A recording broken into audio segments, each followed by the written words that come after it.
In the months preceding the invasion, Russian officials accused Ukraine of inciting tensions, Russophobia, and the repression of Russian speakers in Ukraine.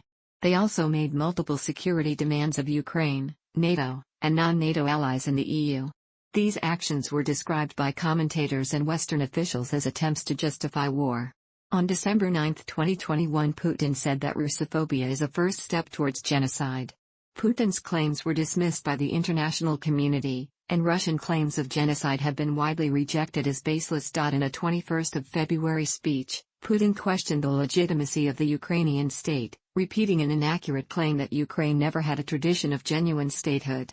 He incorrectly described the country as having been created by Vladimir Lenin, who carved a Soviet republic out of what Putin said was Russian land, then according to Putin Joseph Stalin supplemented Ukrainian lands with lands from other Eastern European countries following the Second World War, and his successor Nikita Khrushchev took Crimea away from Russia for some reason and gave it to Ukraine in 1954.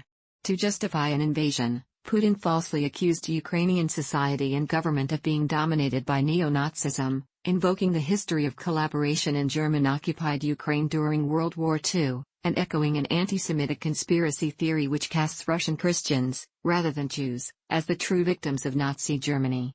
While Ukraine has a far-right fringe, including the neo-Nazi Azov Battalion and right sector, analysts have described Putin's rhetoric as greatly exaggerating the influence of far-right groups within Ukraine. There is no widespread support for the ideology in the government, military, or electorate. The Poroshenko administration enforced the law condemning the Soviet Union and the Nazis in 2015. Ukrainian President Zelenskyy, who is Jewish, stated that his grandfather served in the Soviet army fighting against the Nazis. 3 of his family members died in the Holocaust.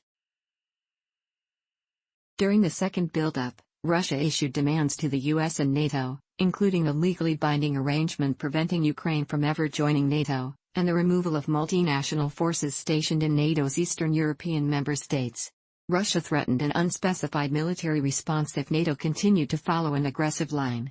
These demands were widely interpreted as being non-viable. New NATO members in Central and Eastern Europe had joined the alliance because their populations broadly preferred to move towards the safety and economic opportunities offered by NATO and the EU, and their governments sought protection from Russian irredentism.